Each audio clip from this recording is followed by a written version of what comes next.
సహజీవనంపై supreme court కీలక వ్యాఖ్యలు చేసింది. సహజీవనానికి కూడా గృహ హింస చట్టం 498A వర్తిస్తుందని సుప్రీంకోర్టు తెలిపింది. చట్టబద్ధంగా వివాహం చేసుకున్నప్పటికీ వివాహంతో సమానమైన సహజీవనంలో ఉండి వేధింపులకు గురవుతున్న మహిళలకు కూడా ఐపీసీ సెక్షన్ 498A వర్తిస్తుందని సుప్రీంకోర్టు స్పష్టం చేసింది. ఇద్దరి మధ్య వివాహం చేసుకునే స్పష్టమైన ఉద్దేశం ఉండి భార్యాభర్తల వలె కలిసి ఉంటే ఈ రక్షణ లభిస్తుందని సుప్రీంకోర్టు తెలిపింది. ఇలాంటి కేసుల్లో ఆరోపణలు వచ్చిన వెంటనే తక్షణ అరెస్టులు చేయకూడదని, ముందుగా ప్రాథమిక విచారణ జరపాలని పోలీసులను సుప్రీంకోర్టు ఆదేశించింది. దీనిపై జస్టిస్ కరోల్, జస్టిస్ కోటేశ్వర సింగ్ల ధర్మాసనం తీర్పు వెల్లడించింది. మరోసారి పేపర్ లీకేజ్ అంశం చర్చనీయాంశంగా మారింది. Jharkhand public service commission paper leakage తో విద్యార్థులు ఆందోళన పట్టపడ్డారు. రాంచీ వేదికగా విద్యార్థులు నిరసనలు ఆందోళన చేయడంతో ఉద్రిక్తత పరిస్థితులు నెలకొన్నాయి. విద్యార్థుల నిరసనలకు కాక్రోచ్ జనతా పార్టీ మద్దతు తెలిపింది. ఓ విద్యార్థి సంఘం నేత అక్కడ నిరాహార దీక్ష చేపడంతో మరింత ఉధృతమైన పరిస్థితులు నెలకొన్నాయి. ఖచ్చితంగా ఈ పరీక్షను రద్దు చేయడంతో పాటు సిబిఐ విచారణ జరిపించాలని విద్యార్థులు డిమాండ్ చేస్తున్నారు. అక్కడ ప్రభుత్వం పైన, జార్ఖండ్ పబ్లిక్ సర్వీస్ కమిషన్ పైన కూడా నిరసనలు వెల్లువెత్తుతున్నాయి. మరి ఈ పోరాటం ఎప్పటి వరకు వెళ్తుందనేది మాత్రం చూడాలి.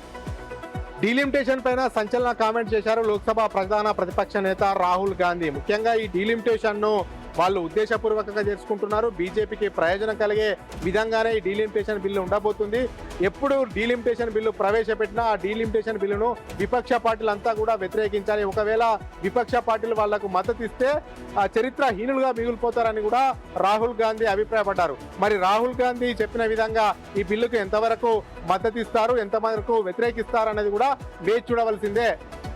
సిటీలో భారీ వర్షం కురిసే అవకాశం ఉన్న నేపథ్యంలో 3 కమిషనరేట్లో ఉన్నటువంటి ప్రజలతో కూడా అప్రమత్తం చేస్తున్నారు పోలీసులు. ఎందుకంటే ఉద్యోగులందరూ కూడా ఎర్లీ లాగౌట్ చేసుకుని ఇళ్లకి తొందరగా వెళ్ళిపోమని కూడా వాళ్ళు చెప్తున్నారు. సో పెద్ద ఎత్తున కూడా లోతట్టు ప్రాంతాల్లో కూడా వర్షాలు వచ్చే అవకాశం ఉంది. అక్కడ కూడా వాటర్ అంతా కూడా ఎక్కువ రోడ్లపైన కూడా నిలబడే అవకాశం ఉన్న నేపథ్యంలో ఇటు మన నుంచి కూడా చూస్తున్నాం మనం, నాళాల్లో కొట్టుకుపోతున్నారు చాలా మంది వరకు కూడా.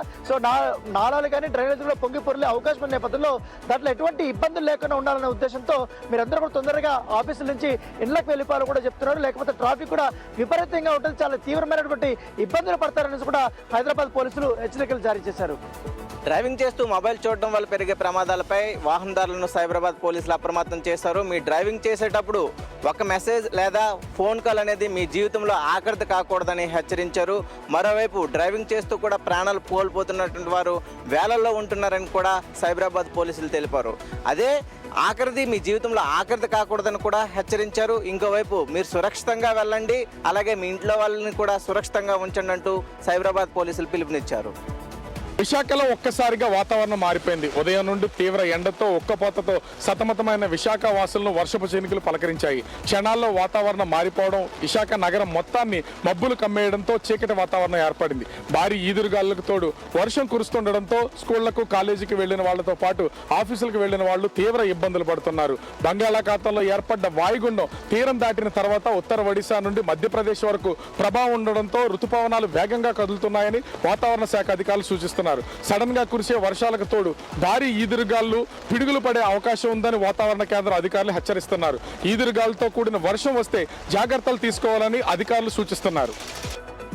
సన్నబియ్యం ధరలు అమాంతంగా పెరగడంతో ప్రజలకు ఊరట కల్పించేందుకు పౌర సరఫరాల శాఖ రైతు బజార్లలో సబ్సిడీ బియ్యాన్ని ప్రవేశపెట్టింది. ఇప్పటికే జిల్లా వ్యాప్తంగా ఉన్నటువంటి 28 కేంద్రాల్లో ఈ ఒక సబ్సిడీ బియ్యాన్ని ఇవాళ నుంచి కూడా అందించేందుకు ప్రభుత్వం చర్యలు చేపట్టింది. అయితే ఒక రేషన్ కార్డు హోల్డర్ పైన దాదాపు 26 కేజీల బియ్యాన్ని అందించేందుకు ప్రణాళిక రూపొందిస్తోంది. ఎందుకంటే ధరలు అమాంతంగా పెరగడం, ప్రజలు దాన్ని కొనలేనటువంటి పరిస్థితిలో ఉన్నప్పటికీ అటు స్టీమ్ రైట్ కి సంబంధించి 50 రూపాయలు, రా రైస్ కి సంబంధించి 52 రూపాయలు ధరలు నిర్ణయించి ఈ ఒక్క సబ్సిడీని బియ్యాన్ని అందిస్తోంది. ఇప్పటికే దాదాపు 10 రూపాయలు తగ్గించి బియ్యాన్ని అందిస్తోంది. కాబట్టి ఆ రకమైనటువంటి ఉపయోగాన్ని ప్రజలు సద్వినియోగం చేసుకోవాలని చెప్పి అటు తిరుపతి జిల్లా కలెక్టర్ వెంకటేశ్వర్ ప్రకటన విడుదల చేశారు.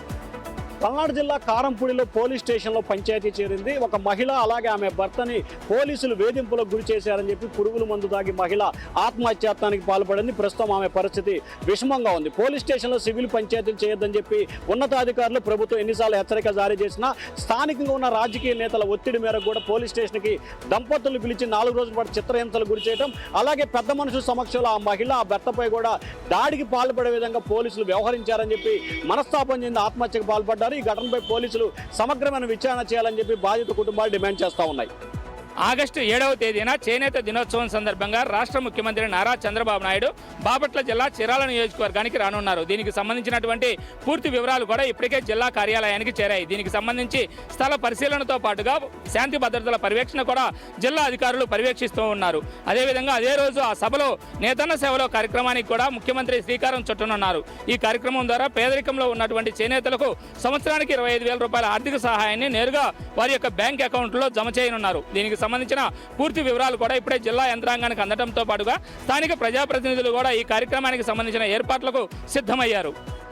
ఉద్యోగ సంఘ జేఏసీ నాయకులతోటి సీఎం చంద్రబాబు నాయుడు ఈ నెల 10వ తారీఖు తర్వాత భేటీ కాబోతూ ఉన్నారు. ఇప్పటికే పలుమార్లు తమ సమస్యల పరిష్కారానికై మంత్రివర్గ ఉపసంఘం ముందు జేఏసీ నాయకులు సమావేశమయ్యారు. పలు దఫాలుగా ఈ సమావేశ చర్చలు జరిగాయి. ఈ చర్చల్లో ఉన్నటువంటి వినతులన్నింటినీ కూడా సీఎం దృష్టికి తీసుకువెళ్తామని మంత్రులు జేఏసీ నాయకులకు తెలిపారు. ఈ నేపథ్యంలో 10వ తేదీ తర్వాత సీఎంతో జేఏసీ నాయకుల భేటీ ఉండే అవకాశం కనిపిస్తోంది. పెండింగ్లో ఉన్న ఫీజు రియంబర్స్మెంట్, విద్యార్థుల స్కాలర్షిప్లు వెంటనే విడుదల చేయాలంటూ హన్మకొండలో ఏబీవీపీ నేతలు భారీ నిరసన ర్యాలీ నిర్వహించారు. ఎస్డిఎల్సి సెంటర్ నుంచి అంబేద్కర్ సెంటర్ వరకు విద్యార్థులు కలిసి ర్యాలీ నిర్వహించారు. రాష్ట్ర వ్యాప్తంగా 11,000 కోట్ల రూపాయలు పెండింగ్లో ఉన్నాయని, విద్యారంగ సమస్యలను ప్రభుత్వం పట్టించుకోవట్లేదు ఆగ్రహం వ్యక్తం చేశారు. రేవంత్ రెడ్డికి చిత్తశుద్ధి ఉంటే వెంటనే విద్యార్థుల సమస్యలు పరిష్కరించడంతో పాటు పెండింగ్లో నిధులను త్వరగా విడుదల చేయాలంటూ డిమాండ్ చేశారు. ఇక ప్రభుత్వం కనుక స్పందించకుంటే రాబోయే రోజుల్లో భారీ ఆందోళన దిగుతామంటూ హెచ్చరికలు జారీ చేశారు. నల్గొండ జిల్లాలో గత కొంతకాలంగా అదుపులో ఉన్న సారా తయారై మళ్లీ మొదలైంది. కొండమల్లపల్లిలోని వివిధ తండాలలో వ్యవసాయ బావులు, గుట్టల వద్ద బట్టీలు పెట్టి యథేచ్ఛగా సారా తయారు చేస్తున్నారు. ఎక్సైజ్ పోలీసులు దాడులు చేసి నల్లబెల్లం పట్టికను స్వాధీనం చేసుకున్నారు. వరుస కేసులు నమోదవుతున్న పల్లెల్లో మాత్రం ఎలాంటి మార్పులు రావట్లేదు. సారా వల్ల కూడా వచ్చే అనార్థాలపై అవగాహన కల్పించాల్సినటువంటి ఆవశ్యకత మరింత ఉందని గ్రామస్తులు కోరుతున్నారు. ఆగస్టు 15న స్వాతంత్ర దినోత్సవాన్ని పురస్కరించుకొని ప్రతి ఇంటిపై జాతీయ జెండాను ఎగురవేయాలని తెలంగాణ స్వాతంత్ర పోరాట అమరుల సంఘం రాష్ట్ర అధ్యక్షుడు లింగారెడ్డి కోరారు. స్వాతంత్ర పోరాటాన్ని స్ఫూర్తిగా నేటి యువత కూడా ముందుకు సాగాలన్నారు. దేశం కోసం త్యాగం చేసిన వారిని స్మరించుకోవాలని, వారి త్యాగాల కోసం ఇప్పటి నేటి తరం అందరూ కూడా గుర్తు చేసుకోవాలన్నారు. స్వాతంత్ర పోరాటమే లేకపోతే ఎంతో మంది ఇప్పటికి ఇబ్బందులు పడేవారని ఆయన కోరారు. స్వాతంత్ర పోరాట అమరులంతా కూడా అమరుల ఆశయాల కోసం సిద్ధంగా ఉండాలని, వారి కుటుంబాలు కూడా ప్రాణత్యాగానికి కూడా సిద్ధంగా ఉండాలి, దేశం కోసం పనిచేయాలని లింగారెడ్డి కోరారు. ఏలూరులోని జిల్లా కలెక్టర్ కార్యాలయాన్ని ముట్టడించారు రైతులు.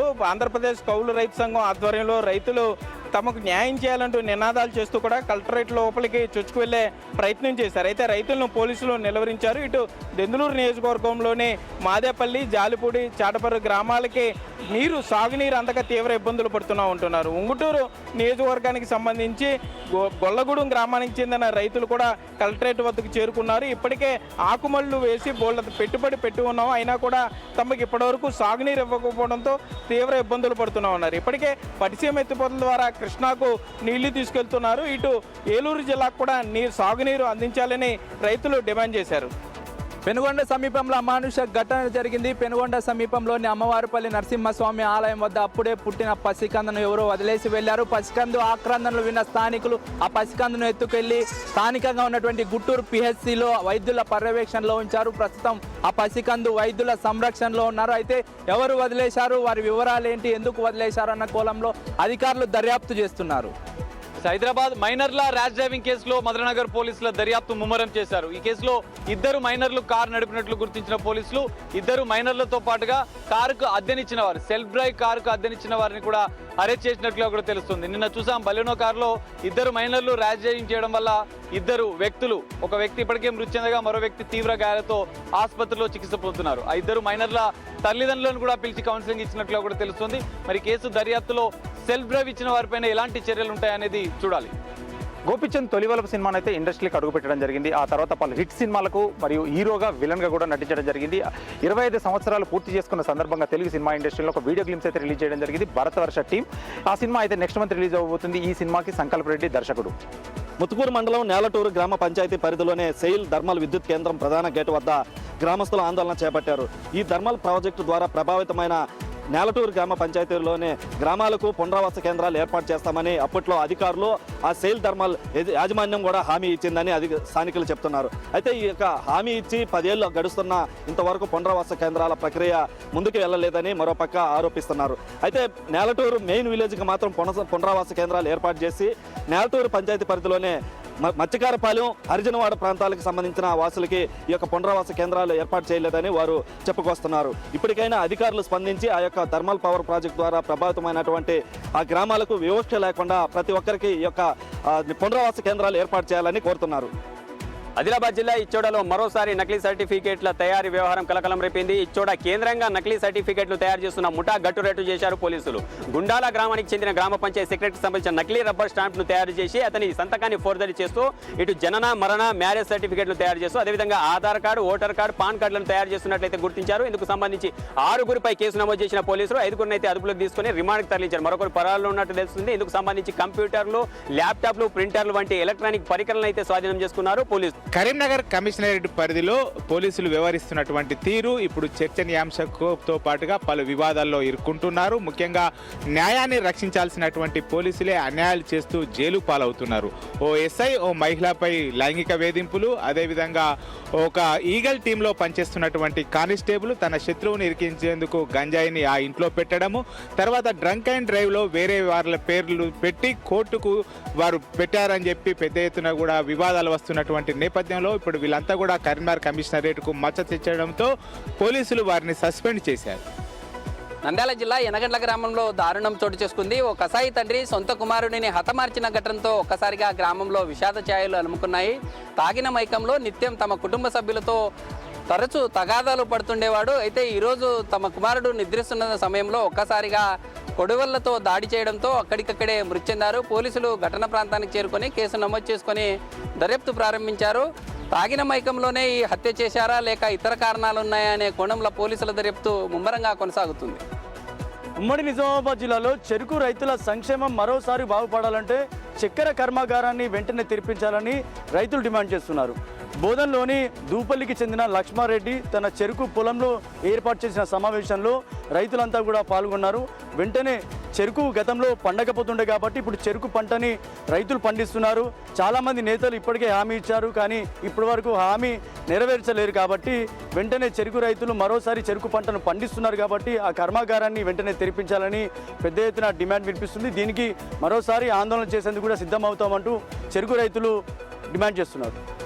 గోదావరికి క్రమక్రమంగా వరద తగ్గుతోంది. 10 లక్షల పై క్యూసెక్లో ఉన్న వరద 2 రోజుల్లోనే 4 లక్షల క్యూసెక్లో చేరుకుంది. ప్రస్తుతం కాళేశ్వరం వద్ద, మేడిగడ్డ వద్ద 4,17,000 క్యూసెక్ల వరద వెళ్తుంది. అయితే గత 2 రోజుల పాటు భారీ స్థాయిలో వరద రావడంతో కుంగిపోయినటువంటి 7వ బ్లాక్ సంబంధించిన 21వ పియర్ వద్ద ఎటువంటి డిస్ట్రక్షన్ జరిగిందనే దానిపైన పూర్తిగా అధికారులు పరీక్షలు జరుపుతున్నారు. దాని నివేదిక అందిన తర్వాత ఇరిగేషన్ అధికారులకు ఆ నివేదికను పంపబోతున్నారు. ఇప్పటికే ఎన్డీఎస్ఏకు అటు కన్నెపల్లి పంప్ హౌజ్లు ఆన్ చేయడం, అదేవిధంగా బ్యారేజీల వద్ద నీటి నిల్వకు సంబంధించి సలహా ప్రభుత్వం కూడా జరిగింది. ఇక ప్రస్తుతం వరద కారణంగా ఎటువంటి ఇబ్బందులు తలెత్తాయని దానిపైన పూర్తి నివేదిక వస్తే దాన్ని ఎన్డీఏసీకు ప్రభుత్వం పంపే అవకాశం ఉంది. మెదక్ జిల్లా వెల్దుర్తి మండలానికి రిలీజ్ అయినటువంటి మోడల్ స్కూల్ను మండల కేంద్రంలోనే నిర్మించాలంటూ గ్రామస్తులు ఆందోళన చేశారు. మండల కేంద్రానికి మంజూరైనటువంటి మోడల్ స్కూల్ను కుకునూరుపల్లికి తరలించే ప్రయత్నాలు జరుగుతున్నాయంటూ గ్రామస్తులు నిరసన వ్యక్తం చేశారు. ఇప్పటికే మండల కేంద్రంలోనూ ఉన్నత పాఠశాల లేక, ఉన్నత విద్యాసంస్థలు లేక స్థానికంగా ఉన్నటువంటి విద్యార్థులు తీవ్ర ఇబ్బందులు ఎదుర్కొంటున్నారని, ఆ పాఠశాలను ఇక్కడే నిర్మించాలని చెప్పేసి గ్రామస్తులు డిమాండ్ చేస్తున్నారు. ఇవాళ నిరసనగా అయితే మండల కేంద్రంలో ఉన్నటువంటి విద్యాసంస్థలన్నింటినీ కూడా బంద్ పెట్టారు. స్థానికంగానే మండల కేంద్రంలోనే ఆ యొక్క మోడల్ స్కూల్ను నిర్మించేంత వరకు కూడా తమ పోరాటం కొనసాగుతుందని గ్రామస్తులు హెచ్చరించారు.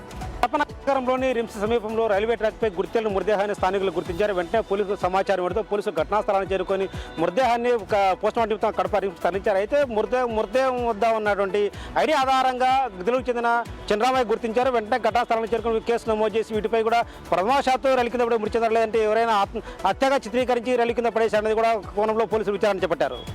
ఒరిస్సా స్టేట్ సరిహద్దు పంచుకుంటున్న పాతపట్నం నియోజకవర్గంలో కలప అక్రమ రవాణా ఆగడం లేదు. నియోజకవర్గంలోని 5 మండలాల్లో ఆ టేకు, మామిడి, గొగ్గిలం, టేకు చెట్లు ఎక్కువగా అక్కడ లభిస్తూ ఉంటాయి. వీటిని అక్రమార్కులు రాత్రి సమయంలో కొట్టేసి ఒరిస్సా స్టేట్లో అమ్మేసుకుంటున్నారు. ఏప్రిల్ నెల నుంచి ఇప్పటిదాకా కేవలం 12 కేసులు మాత్రమే రికార్డ్ చేశారు. కానీ ప్రతిరోజు కూడా కొన్ని 10ల సంఖ్యలో వెహికల్స్ ఆ స్టేట్ సరిహద్దు దాటి వేరే ప్రాంతానికి వెళ్ళిపోతున్నాయంటూ స్థానికుల నుంచి విమర్శలు వస్తున్నాయి. అధికారులకు ఎన్నిసార్లు చెప్పినా కూడా ఆ పట్టించుకునే పరిస్థితి లేదంటూ కూడా వాళ్ళు ఇబ్బంది పడుతున్నారు. అయితే అక్రమార్కుల కారణంగా ఆ నియోజకవర్గంలో ప్రజెంట్ పచ్చదనం తగ్గిపోయే పరిస్థితి కూడా కనిపిస్తుంది. అధికారులు వెంటనే చర్యలు తీసుకొని ఆ పచ్చదనాన్ని కాపాడాలంటూ ప్రజలు కోరుతున్నారు.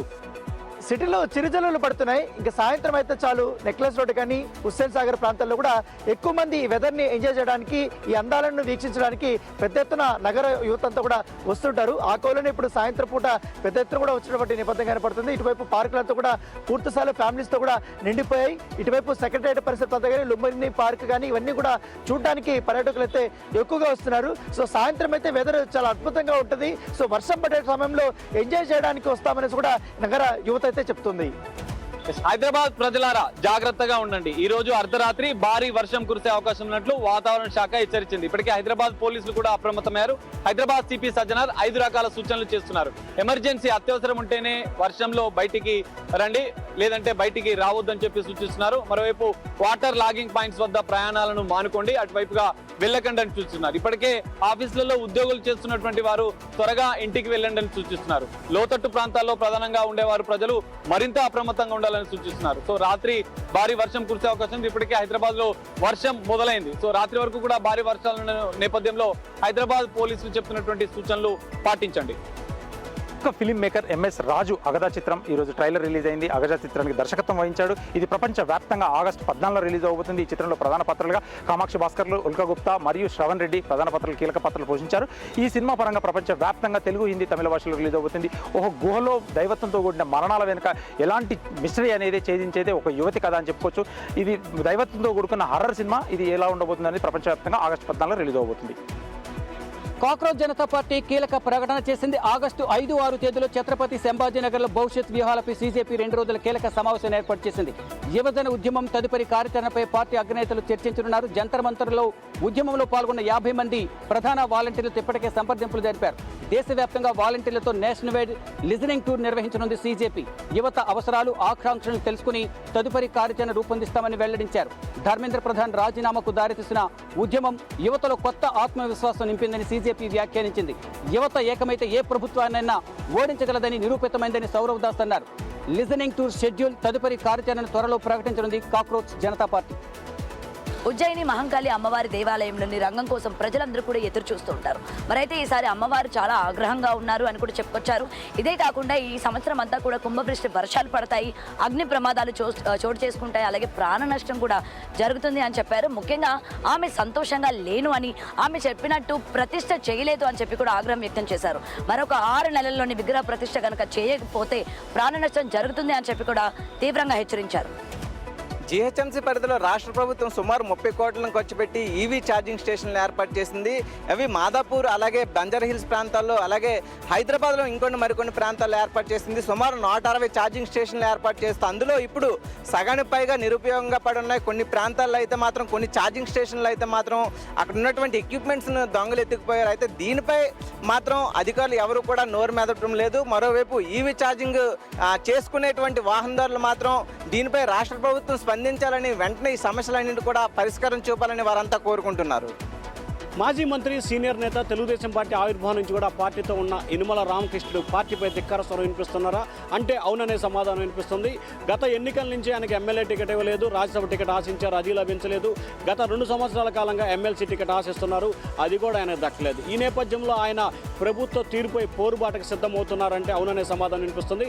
కాకినాడ పోర్టుకి కోనా పోర్టుగా పేరు మార్చాలని చెప్పి యనుమల రామకృష్ణుడు తాజాగా డిమాండ్ చేస్తున్నారు. ఈ నెల 20వ తేదీ కల్లా ప్రభుత్వం దీనిపై నిర్ణయం తీసుకోవాలి, లేకపోతే ప్రజలతో కలిసి ఆందోళన చేసేందుకు తాను సిద్ధంగా ఉన్నాను. ముఖ్యంగా కాకినాడ పోర్టుకు సంబంధించి కోనసీమ ప్రాంత రైతులే ఎక్కువ స్థాయిలో భూములు ఇచ్చారు కాబట్టి అదే పేరుతో కాకినాడ పోర్టును పేరు మార్చాలని చెప్పి ఆయన డిమాండ్ చేస్తూ ఉన్నారు. తిరుపతి సబ్ డివిజన్ పరిధిలోని ఊరేగింపులు, ర్యాలీలు, బహిరంగ సభలకు ఆంక్షలు విధించింది తిరుపతి పోలీస్ శాఖ. ఆగస్టు 1 నుంచి 31వ తారీఖు వరకు పోలీస్ 30 యాక్ట్ అమల్లో ఉంటుంది కాబట్టి ఏదైనా కార్యక్రమాలు చేయాలంటే ఖచ్చితంగా అనుమతి తీసుకోవాలంటూ కూడా అటు ఇప్పటికే ప్రకటన విడుదల చేసింది. ఎవరైనా ఆందోళనలు, ధర్నాలు చేస్తే మాత్రం కఠిన చర్యలు తీసుకుంటామని చెప్పి ఇప్పటికే హెచ్చరికలు జారీ చేసింది. అటు సెన్సిటివ్ ఏరియా అయినటువంటి తిరుపతి సబ్ డివిజన్ పరిధిలోని సో భక్తులు వస్తుంటారు కాబట్టి అదే రకంగానే తిరుపతి ప్రజలు అనేక సందర్భాల్లో ఇబ్బందులకు గురైనటువంటి సందర్భంగా ఈ ఒక 30 యాక్ట్ అమల్లో ఉంచినట్టు ఇప్పటికే పోలీస్ శాఖ ప్రకటన విడుదల చేసింది. విశాఖ సమీపంలోని గంగవరం బీచ్లో గల్లంతైన స్నేహితుల కోసం రెండో రోజు గాలింపు కొనసాగుతుంది. కోస్ట్ గార్డ్, నేవీకి చెందిన 2 హెలికాప్టర్లు గంగవరం బీచ్ నుండి సముద్ర తీర ప్రాంతాల్లో గాలింపు చేపడుతున్నారు. గంగవరం బీచ్ ప్రాంతాల్లో కొండల మధ్య డ్రోన్ల సాయంతో పోలీసులు గాలింపు చేస్తున్నారు. ఫ్రెండ్షిప్ డే కావడంతో గంగవరం బీచ్కి వెళ్లి ప్రమాదానికి గురైన నీతు దామోదర్ల ఆచూకీ ఇప్పటికీ తెలియకపోవడంతో కుటుంబ సభ్యులు తీవ్ర ఆందోళన వ్యక్తం చేస్తున్నారు. 2 రోజులు గడిచినా 2 మృతదేహాలు లభించకపోవడంతో గంగవరం బీచ్లో ఎదురు చూస్తూ కుటుంబ సభ్యులు రోధిస్తున్నారు. కొద్ది రోజుల్లో పెళ్లి జరగాల్సిన దామోదర్ కెరటాల తాకిడికి కొట్టుకుపోతున్న స్నేహితురాల్ని రక్షించే ప్రయత్నంలో గల్లంతయ్యాడు.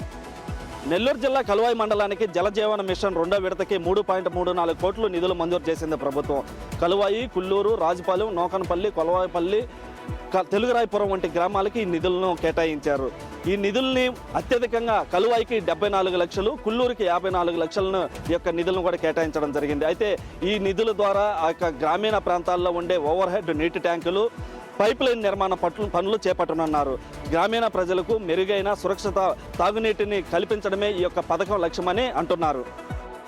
గణపవరం మండలంలో బైక్ అదుపు తప్పి తల్లి బిడ్డ అక్కడికక్కడే మృతి చెందిన విషాద సంఘటన చోటు చేసుకుంది. తూర్పుగోదావరి జిల్లా ఉండ్రాజవరం మండలానికి చెందిన గంధం వంశీకృష్ణ భార్య 2 ఏళ్ల బిడ్డతో కలిసి గణపవరం మండలం బయలుదేరాడు. మధ్యలో వీరభద్రాపురం దగ్గర స్పీడ్ బ్రేకర్ని చూసుకోకపోవడంతో బైక్ ఒకసారిగా అదుపు తప్పింది. భార్య లావణ్య ఎలక్ట్రిక్ స్తంభాన్ని ఎగిరి వెళ్లి గుద్దుకుని అక్కడికక్కడే చనిపోగా బిడ్డ కీర్తన కూడా రోడ్డు గాయం తగలడంతో తీవ్రంగా రక్తస్రావం అయిందని స్థానికులు చెప్తున్నారు. 108లో ఇద్దరిని ఏలూరు ప్రభుత్వ ఆసుపత్రికి తరలించారు. అయితే అప్పటికే లావణ్య, బిడ్డ కీర్తన కూడా చనిపోయినట్లు వైద్యులు ప్రకటించారు. దీంతో ఉండ్రాజవరం మండలంలో విషాద ఛాయలు అలుముకున్నాయి. ఢిల్లీలో నవజాత శిశువును కొనుగోలు చేసి అక్కడ నుంచి ఇంటికి తరలించే క్రమంలో ఆ కొనుగోలు చేసిన జంటతో పాటు సహాయంగా వచ్చినటువంటి వ్యక్తిని కూడా విజయవాడ పోలీసులు అరెస్ట్ చేశారు. ప్రకాశం జిల్లా ముండ్లమూరు మండలం పోలవరం గ్రామానికి చెందినటువంటి ఒక జంట తమకు ఇంకా పిల్లలు పుట్టరని నిర్ధారించుకొని ఢిల్లీలో 6.59 లక్షల రూపాయలకు ఒక చిన్నారి శిశువును కొనుగోలు చేశారు. ఆ బిడ్డను తిరిగి తమ ఇంటికి తరలించే క్రమంలో విజయవాడలో అనుమానాస్పద స్థితిలో తిరుగుతూ ఉండడంతో పోలీసులు వాళ్ళని అరెస్ట్ చేసి పూర్తి వివరాలను కక్కించారు. వీరిపైనే కాకుండా వీరికి శిశువును అమ్మిన వారిపైన కూడా కేసు నమోదు చేసి దర్యాప్తు చేపట్టారు. నిజామాబాద్ జిల్లాలో 545 గ్రామ పంచాయతీలు గాను 128 గ్రామ పంచాయతీల్లో పెద్ద ఎత్తున నిధులు దుర్వినియోగం అయ్యాయని ప్రచారం జరుగుతుంది. ముఖ్యంగా బాల్కొండ నియోజకవర్గంలో ఉన్న పంచాయతీల్లో ఖచ్చితంగా ఆడిటర్లకు 30,000 ఇస్తే ఆ నిధులన్నీ కూడా క్లియర్ చేస్తామంటూ ఒక పక్క ప్రచారం జరుగుతుంది. అది ఎంతవరకు నిజమనేది తేలాలి. కానీ 2025-26కు సంబంధించి ఆడిట్ జరుగుతుంది. ఈ ఆడిట్లో చాలా పెద్ద ఎత్తున నిధులు దుర్వినియోగం చేసినట్లుగా గుర్తిస్తున్నారు. అధికారులు కూడా ఈ కోణంలో విచారణ చేస్తున్నారు. ఆషాఢ మాసం వచ్చిందంటే బోనాలు సమర్పించడం మన ఆనవాయితీ. హైదరాబాదులో ఆషాఢం వచ్చిందంటే చాలా సందడి నెలకొంటుంది. కానీ ఇందుకు భిన్నంగా దక్షిణ కాశీగా పేరొందినటువంటి వేములవాడ రాజన్న ఆలయం లోపల బద్ది పోషమ్మకు ఏడాది పొడవునా కూడా ఇటు బోనాలు సమర్పిస్తూ ఉంటారు. ఇక్కడికి వచ్చేటువంటి భక్తులు అన్నము, పసుపు, బెల్లము, పానీయం చేసి అమ్మవారికి ఎప్పుడు కూడా నైవేద్యం సమర్పించడం, బోనాలు తీయడం ఎప్పుడు సంవత్సరం పొడవునా ఉంటుంది. ఇప్పుడు ఆషాఢ మాసం కావడంతో వేములవాడలో బద్ది పోషమ్మకు పెద్ద ఎత్తున కూడా బోనాలు సమర్పిస్తున్నారు.